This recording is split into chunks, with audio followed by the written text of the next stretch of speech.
mobilisation des ressources et l'engagement des pays africains pour financer leur propre développement. Un appel a également été lancé à la communauté internationale pour la réalisation d'infrastructures sur le continent. Envoyé spécial Pape Biram Bigendiaye. L'Afrique vit un moment important ici à Addis Abeba, la capitale de l'Éthiopie. Au siège des Nations Unies pour l'Afrique, le continent a les yeux rivés sur ses dirigeants. L'instant d'une revitalisation de l'économie africaine, le Sénégal fait figure de leader, intègre la suite des grands pays qui vont désormais siéger au cœur d'un nouveau mécanisme de mobilisation des ressources pour financer l'économie de l'Afrique. Pour nous, le futur se conjugue au présent et nous voulons être partie prenante du présent pour préparer le futur avec l'ensemble de la communauté internationale. Après Motoria en 2002, Doha en 2008, Addis accueille cette troisième conférence internationale sur le développement de l'Afrique. Le Sénégal y vient avec une conviction.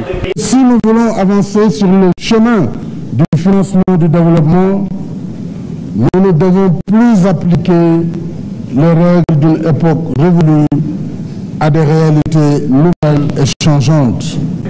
À l'heure où les esprits sont également tournés vers l'étape finale des OMD, le constat est sans équivoque.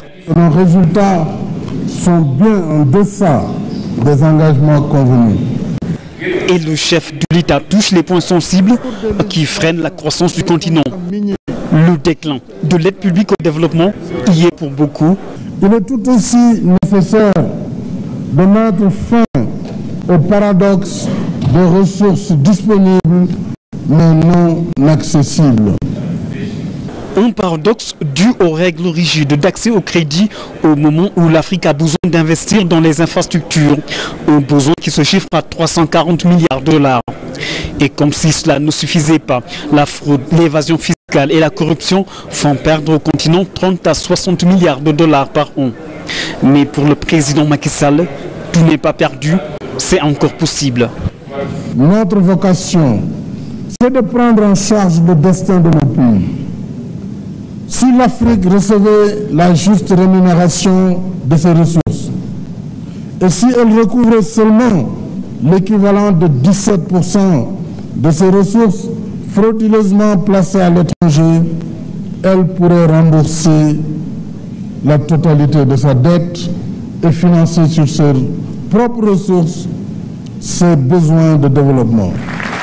Cette troisième conférence internationale sur le développement de l'Afrique débouche sur un plan d'action et des besoins estimés à 66 milliards de dollars par an. Le programme d'Addis est lancé. En marche de la troisième